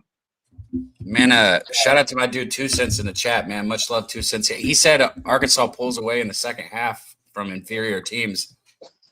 I wish you wouldn't have said that because I was sitting here the whole time thinking I wanted to take that +1 or +1.5 in the first half with Arkansas. But, this is one we do have a little bit of time to sit with. And like I was telling Guns backstage, I'm not in a rush to bet some of the later games because I can see how the morning plays out and then decide what I want to bet, how I want to bet as the later games show up. So that's our thoughts here. Billy, glad to have you on this one. If we missed any early games, Billy, that you had action in or that you want to go back to, just let us know. I don't know if you can see the graphics in there. I say we go Clemson, Notre Dame, maybe Wake Forest, UNC. And yeah, we don't have UCLA, Maryland up on here. I only got one early game. I do have one early game though. I'm on Indiana, the -3.5. Yeah, we already talked about that one. A line.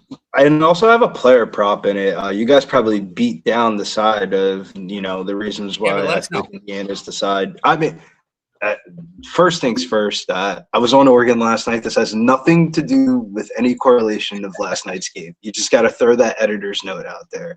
Shouts to Dante Moore. He did garbage time, got me back my money a little bit. But for this game, I feel like the biggest thing for me is Tucker DeFreitas is healthy. He reminds me of like the Luka Doncic of like college basketball. It's the way he kind of plays a little bit. And Nebraska's been kind of overperforming this year. I think going into Assembly Hall is going to be a rough one. I played Tucker DeFreitas over 14.5 points. It was minus 116. And I'm also on Indiana minus the 3.5. And I wouldn't mind it as a money line parlay piece. I think minus 200, like, depending on what type of sports bettor you are and you don't give a fuck about juice, you're just trying to win a college basketball game at 12 o'clock, I would just take the money line. Maybe even a two-legger with Guns' team right there. Go a little Blue Devil and Indiana parlay. I don't know if the 800 milligrams is why, but my multitasking is a tiny bit off. I was reading the chat. Did you hit your prop there also? Did you give your prop out too? We're moving on. Yeah, Tucker over 14.5 points, minus 116. Gotcha. Yeah, I wonder what the money line parlay would be with. I mean, because you have Duke as a double-digit favorite in this one, but you have Indiana kind of as a mid-favorite. I don't know if the money line is going to work as a two-legger. You may have to add a third. So maybe you could either add a third or alt the line. I would probably alt the line. Like you could probably do like both of them minus like 1.5 and like take down the juice. Like go money line Indiana and then cut the Duke line in half or something because it's like 12.5, 13 maybe down to 6. Yeah, that's what I'm saying. Like you could definitely play around with it. I think the idea is more of just having those two to like win a little bit more than I like the personal parlay of those two teams, but you probably have to alt down the lines. Duke definitely went up from the last time I looked at that line. Cam. I put this one up, Guns. I figured you'd have a little thought here on your Notre Dame team. You got a 13-3 Clemson traveling to take on a 10-5 Notre Dame team here. A few years back, I loved betting Notre Dame first half. They were one of the teams that got me into first half betting in college basketball because I cashed so much on them. So I still go back every once in a while here and there with Notre Dame. This is a Notre Dame team that I don't know what exactly to expect here out of them. I think Clemson is above average, and I think Notre Dame is, I guess, where I'd put in the average to very mid. Guns. Sorry to just be brutally honest about it. I like Notre Dame's not a basketball team. I will preface that. I mean, yeah, Burton was good for them early, but how long has he been out now? 1, 2, 3, 4, 5. Wait, 1, 2, 3, 4, 5 games. He's missed the last 5 games for them. You know, he was averaging 18.5 points. Marcus Burton, he's electric, but without him, they're not very good. You put him back on the court, I'm interested in Notre Dame, even in this spot right here. But as far as I know, he's not going to be back on the court here. So it would be Clemson or pass for me. I want to hear y'all's thoughts.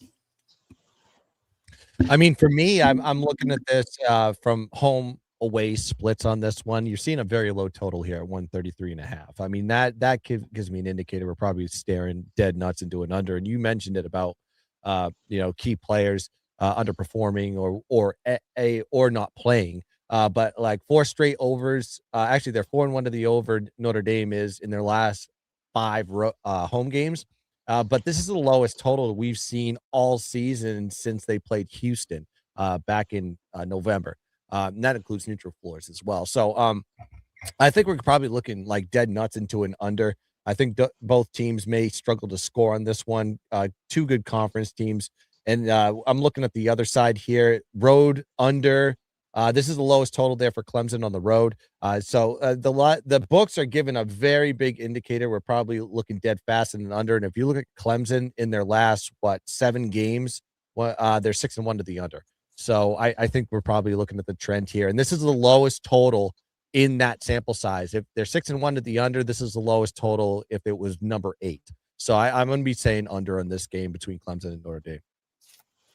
This may make my card too, just looking at the correlation. You muted, Cap.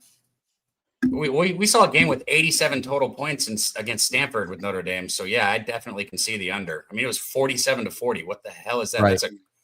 This is not a throwing. Never mind. I'm not going to say it. Go ahead, Billy.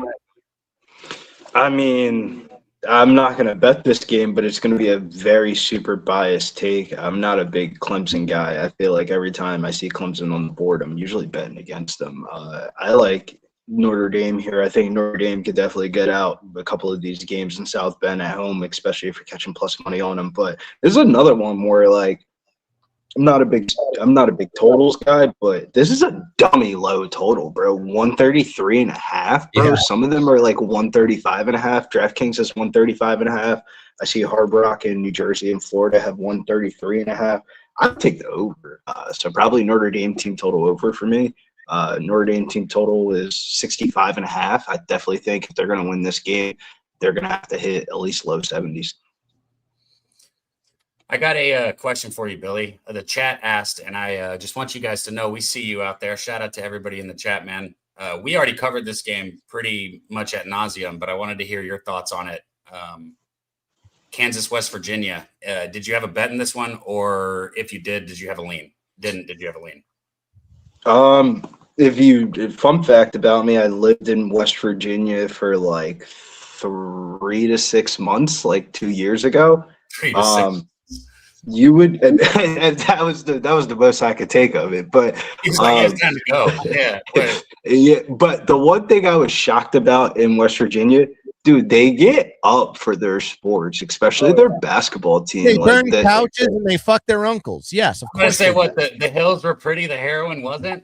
I'm sorry. I should watch. No. Not really that. It was just more of like. Do you know what the West Virginia mating call is? Is you just shake a prescription bottle? To be honest with you, besides doing like videos and working at some fucking restaurant as a waitress, I couldn't tell you anything about I went to like a couple of, I guess, parks or whatever, and that's about it. But for this one, I mean, probably Peterson over 21.5. Huff's usually been hooping for West Virginia. I think you just bet West Virginia probably money line. Like, I don't think Kansas is that good this year. Like, granted, they have Peterson, who's the best player in college basketball, but like, I don't know. When you watch Kansas play, they feel like a Sweet 16 is probably the max that they're making. Like, I disagree, but I think that your opinion is probably more in line with what most people think. So I think that you're probably on the more like, I think I'm the outsider. I think that their role players like Trey White and Council Jr. are outstanding role players, and putting them around Peterson, if he stays healthy, is going to be completely different than what we saw with, let's say, Council and Dickerson last year. Personal 100%. But my personal opinion is Peterson is such a bona fide #1 overall pick that, like, bro, he really is not. Like, when you watch him play, bro, it looks like he doesn't. Like, you can see the switch on and off. Like, I don't know. When you watch AJ DeBonza play at BYU, he plays really good the whole entire time, regardless if the shots are going in or not. Yeah. Peterson is like, you can literally see the switch where he's trying and he's not trying. It's pretty wild. And I don't think I think he's going to get hurt in some bullshit ass reason. And then he's going to go off to the NBA and be a #1 overall pick.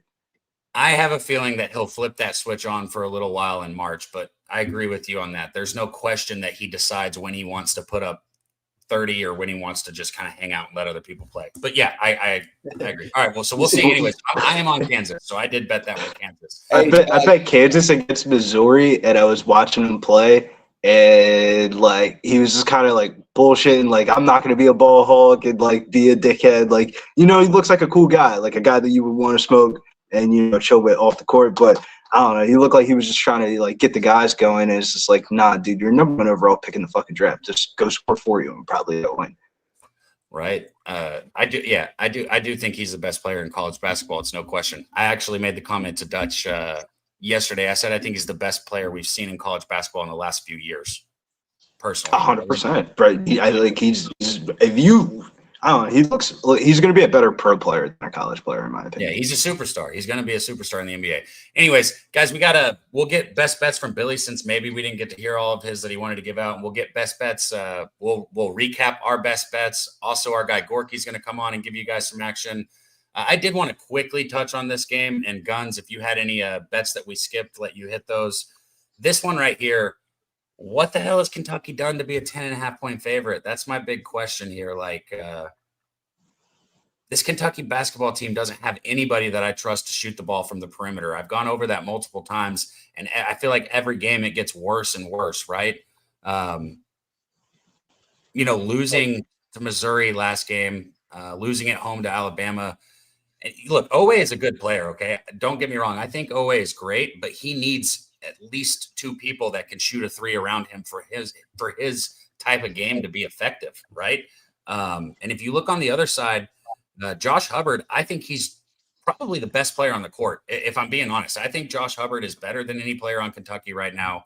Maybe that's a little overzealous, but he is in his fourth year with Mississippi State. I've been trying to decide what I want to do. I'm either going to take Josh Hubbard's point prop in this game. It's just high as hell. It's at like 21.5, or I'm going to lay it plus 10.5 with Mississippi State. I haven't decided what I'm going to do. I want to hear you guys' thoughts, but I'm very close to both of those. Yeah, I have no feel on Kentucky games this year. It's just not a team I want to be betting on, and I think Pope is an overrated coach. But Mississippi State, I don't know. You would feel like for as old of a team as they are, that they would be way better than what they've been showing, and like they're just a very middling team. But you might be right though. Hubbard might be the best player on the court. I think he is. I really do. And as long as he's, doesn't get hurt or anything, he's got to have 22 or more points. So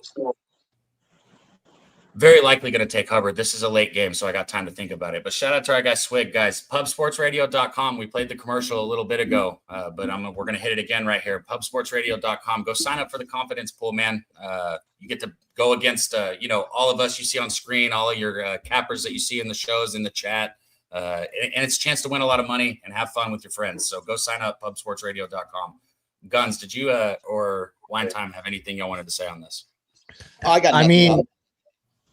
Yeah, I'm just looking. This is a game that I haven't really digested yet, and I don't know if this is going to make my card. It's just weird to see. You have Kentucky coming off that loss versus Missouri outright. They were a double-digit favorite, 12.5 in that game, and then you got them as a double-digit favorite here versus Mississippi State. Mind you, Kentucky was actually a dog last season. When they went against Mississippi State. So now you've seen them as a double-digit favorite. There's a huge line swing from game A to game B, granted of the roster changes and everything else that goes along with that one. Total 154.5. You saw a lot of overs with Kentucky. I don't know if you're going to see it here. Is this one going to make my card? Probably not. But if I had to lean one way or the other, maybe a first half look there from Kentucky is probably something I'd have to look at just to see if there's a heavy weight into the first half there for Kentucky. We're seeing a double-digit favorite yet again. The books aren't adjusting to them as a loss. Usually you would see some regression as far as the line goes every time they go against a conference team at home. Off that loss, they could come out here swinging in the first half, knowing that they lost as a double-digit favorite. Are they going to cover the game? I don't know, but I think first half could be a look. I don't know if it's going to make my card, though. Well, after Real Madrid's gifted membership here, I only have one left after this. So I told you guys I'd eat a gummy. I showed you these were. How many did you have in that bag? Was it really 1,000? 1,000 milligrams, not 1,000 gummies. No, 1,000 milligrams. So you're going to eat legitimately 1,000 milligrams on the show. Well, here goes 900, thanks to Real Madrid. Cheers to you. And cheers to all the donos, man. I'm going to say it again. You guys keep the channel going, man. So thank y'all. He's going to space. Blast off, baby. I got one left. So shout out to you guys, man. I'll check. I'm going to check on you at like 4:00. I'm going to have to call you just to make sure you're okay.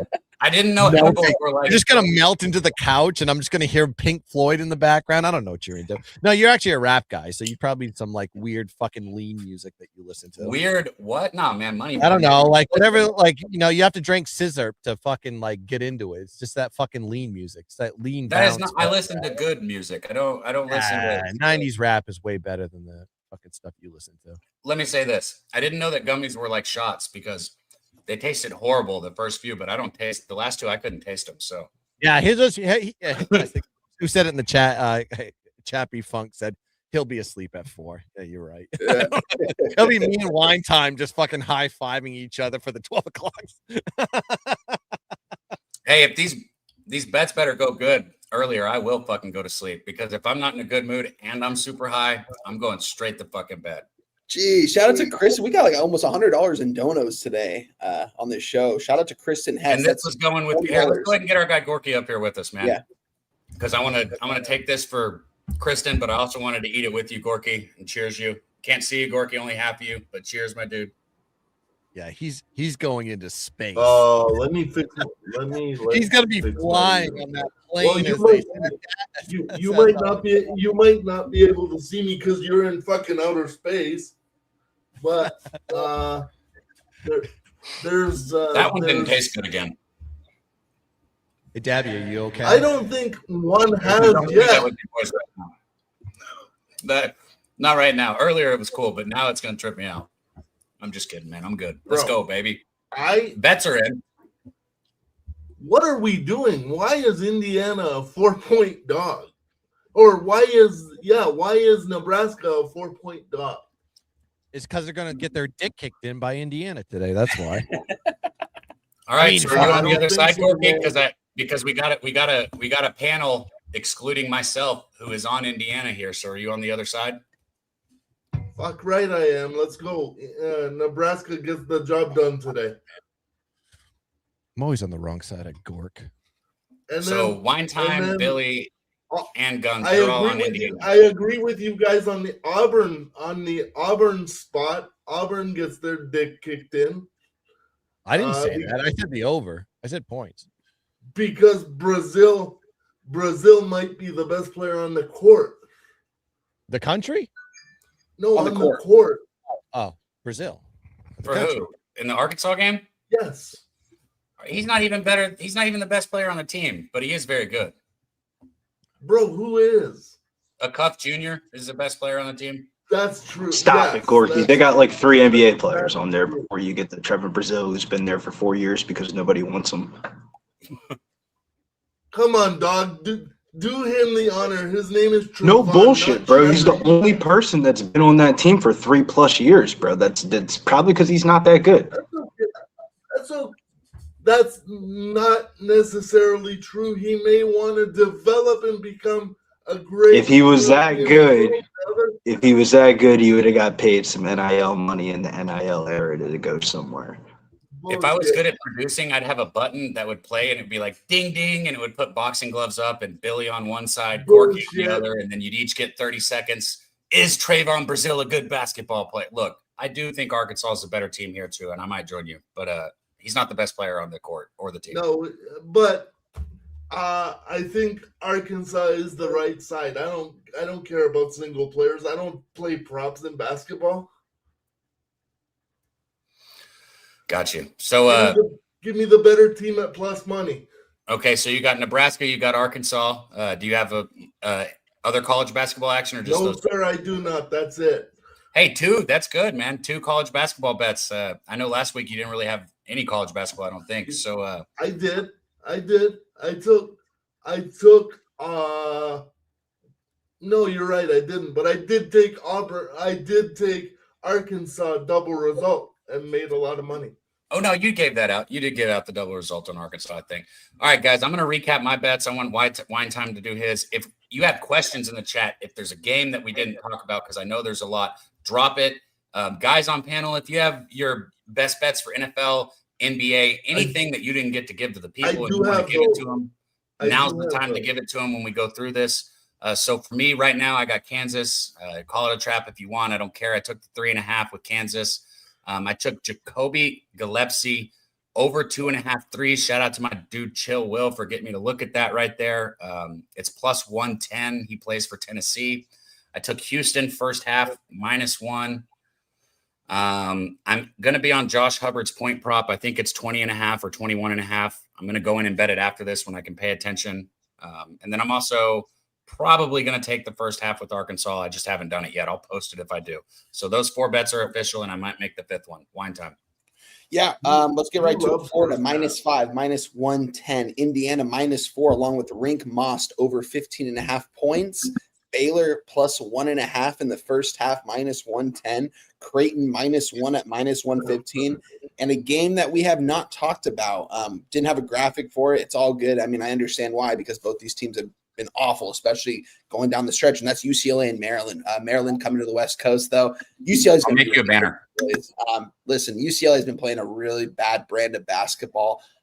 If you guys have heard me talk, I mean, I was on Iowa, I was on Wisconsin, I was on all those teams. When these SoCal kids, I don't care if they're from SoCal or not, when you're living in LA and you've got to travel to the Midwest, the East Coast against these hard-nosed kids that don't really have a lot to do other than play basketball and want to show it to these kids that are coming from LA, you got to fade those spots when you're UCLA. But now they're at home against a bad Maryland team, laying double digits. I mean, UCLA is heading in the wrong direction. Cronin got a $22 million extension a week and a half ago. Maybe Dent wasn't that good. I mean, yeah, he was playing at a lower level. He just can't get to the rim like he could have in the Mountain West. And he's not making his he's like 65% from the free throw line. It's in his head. It's in his head because it's the fundamental shit. It's not getting to the rim. It's not his athleticism.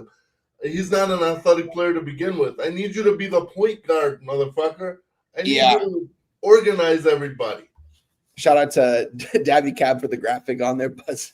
No, but I'm on UCLA. I think they lay it to Maryland here at home. I think they can name their number. They win by 20 points here. I know they've had some injuries, but I think there's going to be mismatches all over the floor. Maryland beat UCLA by 20? Maryland doesn't beat a single team in college basketball by 20, bro. Yeah, so I'm on UCLA. Lay the double digits. Love UCLA here, guys. And that's my action for today. You're on UCLA. Yeah, I think UCLA beats these guys by 20-plus points. Yeah, okay. That I get. Billy, take it away, my guy. Yeah, the major spot that I'm looking at today is Lindenwood minus 5.5. The game's at 4:30. They're playing Little Rock, Arkansas. I think like in years past, Lindenwood has beaten them, but I think Lindenwood's just a way better team. Like I think they're the class of that division. So I'm gonna go with them minus 5.5. They lost their last conference game on the road, so I think it's Missouri Valley, if I'm not to be mistaken. My turn. Yeah, take it away, Guns.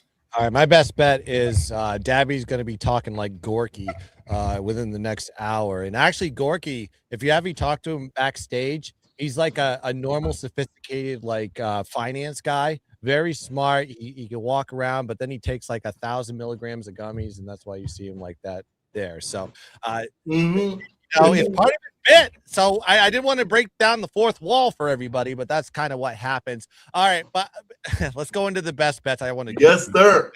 Yeah, I love Gorky so much. All right, so yes, I gave away Indiana. I think minus 3.5, and we're seeing the line climb up to minus 4.5. I think that is still a strong bet. Indiana at home has just been absolutely electric. 10 straight home wins for them, and of course, when you see Tennessee and Florida, you got to take the home team every time they go against each other. 9 out of the last 10, the home team is covered. We're going to be taking Florida minus 4.5, 5.5. I think, depending on what books you get at that, and we're going to see points here in Arkansas versus Auburn. I think it's going to be a high-scoring affair. I think it's at 169.5, 170. You can go get that right now. That starts at 6 p.m., so that is one of the later games. And also, let me give you an NFL pick. Why not? Let's talk about the first game that is going to be kicking off here, the LA Rams versus Carolina. And I'll tell you what, you look at Carolina. I like the team total under on this one, 16.5, 17.5 on this one for many reasons. Carolina has been held to 17 points or less in 8 out of the last 11 games. Carolina did score 31 points last meeting, but were outgained by the Rams and capitalized on a +3 turnover ratio. So a lot of that predicated on turnovers as far as their scoring goes. And the Rams have held opponents to 20 points or less in 6 out of the last 8 home games. I do think there's a little bit of a revenge edge from that previous matchup in the regular season where the Rams got caught looking. I know the Rams have stunk versus the NFC South. I'm not saying take the spread. I just think there's going to be some weird pseudo low scoring affair. I don't know who's going to cover on this one. Double digits to take on a wild card game. Usually you want to take dogs in wild card games, but I do think the team total under has validity. So give me Carolina team total under 16.5 or 17. So there's my NFL pick. There's my college basketball. Just go check me out at Gunsticks on Twitter and @whylose_guns on Instagram. I do lives all the time. Peace. Man, and makes it up here every Saturday with us, Guns. Thank you so much. Gorky, you don't got to raise your hand, man. You get it next either way. But I do want to say, Arkansas first half +1.5. I added it, made it official. I saw TC's play, so I do have the 5 bets now. Let's go, TC. Gorky, go ahead. No, I raised my hand because I want to give a shout out to my guy Guns, and to also say that, guys, I'm on the other side of that Rams game, but I have heard football people who actually played the game at a very high level, NFL and college. The guy said that he's taking money line of Panthers money line. I personally disagree. This is a parlay piece for me. Rams money line and Packers +1.5 against Chicago. I think that the playoffs is a whole different animal, and I think Matt LaFleur gets the boys ready. And Micah Parsons or not, I think that Green Bay does enough to get through Chicago, and if they don't, it's going to be their own fault because this is the playoffs. Caleb Williams, good for you. You had a great season, but is it going to be all the way to the Super Bowl? I think not. I think it ends here today. The better quarterback is going to be Jordan Love. They should have lost 3 weeks ago when they played, but that cheap shot got Jordan Love out the game, so it is what it is. Can't wait for the NFL today, man. I tell you what, I'm sitting here trying to figure out why I feel so funny, man. And then it's like, oh yeah, I fucking ate 1,000 milligrams of gummies. Like high as shit. Like I'm literally like my brain can't remember that I ate the gummies, I guess. I don't know how you're not on the floor melting. Bro, the problem is that like usually I know that I ate them because like I do it on purpose. So I'm like, yeah, I'm high but I'm sitting here like, why am I so high? I haven't even finished this joint. Oh, the fucking gummies, which makes me also think, man, shout out to you guys for all the donos, man. What a special show we had. Gummies get into your bloodstream, so they get to you feeling it faster than smoking it, huh? Well, if a vampire gets me, they're gonna get high today. So I tell you what, a time lapse of like maybe 20 or 30 minutes before. Actually, no, sometimes it takes an hour. You're like, oh fuck, I'm dead. Well, he did start about an hour ago, so he's gonna be I told you 4 p.m. I'm gonna go, Dad, you there? I can get on board with that. I can get on board with that, Kristen. She said they owe me a pack of gummies, PSR. I can get on board. Yeah, check in on me, Guns. Oh my God, that's yeah. God damn. The Don Jeff Slaughter should, get in the business, but it is what it is. I would like to thank all you guys, man, for another great week. Let's cash, guys, and get there. I went 1-1 in college football this week. Unfortunately, Oregon was a complete letdown. Dante Moore himself was a complete fucking shit show. Whoa there, Gorky. I mean, he went over on all his passing yard props up to damn near 300. So depending on the way that you want to view it, he was very profitable. For the people that bet on his passing yard props, like me, save my ass. Hey, you know what's funny is I had Dante Moore's fan. I did a prize. He's also responsible for 21 of those motherfucking points directly. Yeah. Yep. Hey, I don't give a fuck. He made me money throwing the football. So he isn't asking my books. Yesterday, and Dante Moore's fantasy number was 14.5, and he was at like 4 throughout the whole game. And thought I lost, and I woke up this morning to it cashing. I was like, holy shit, how did he go over that?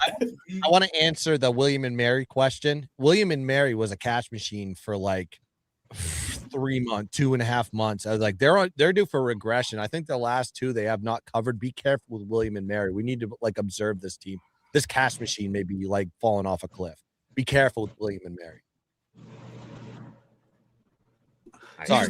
He's directly responsible for 21 of those points, just to answer the super chat. I'm just making sure Gorky and Billy don't want to argue about something else before we wrap it up. It's okay. Let's go, boys. Let's cash. It's all love, man. Well, you called him ass. Just because he had a bad football game doesn't make First him of all, ass. that's not a word. Put it on, asshole. You don't have to bring it up. That's your word. So you called him that. I don't use those words. I What, said ass that- and hole? Or together, asshole. Yeah, I said asshole. Oh. I did. Dante Bohr. I love you guys, man. I love doing this with y'all. Billy, Guns, Wine Time, Gorky, everybody in the chat. Thank you guys for being here. Next Saturday, we will be back. Billy, are you going to be with us every Saturday too? Yeah. Yeah. We will until the UFC gets like UFC things again, and then I'm gonna feel like I'm run the fuck down. Okay, just checking. That's why I wasn't sure. And when is that? Like 2 weeks, 3 weeks? We got some time. Usually around like end of February is where I start feeling run down again. I just also want to give out some plays for this week in NFL for tomorrow. I really like the Chargers. I think that Fuck you, dude. You're an asshole. It's God, time for, fucking I know, asshole. it's What a time piece for- of shit you are. It's time for CJ Stroud. Eat to my go ass, home. dude. You're a fucking asshole. Go You have to home, do that to CJ me. Stroud. I also like Aaron Rodgers and the Pittsburgh Steelers, baby. Give me the plus money. Hey, you heard it there, man. Love you guys. We're out. I'm hitting the exit. Let's go. Get paid.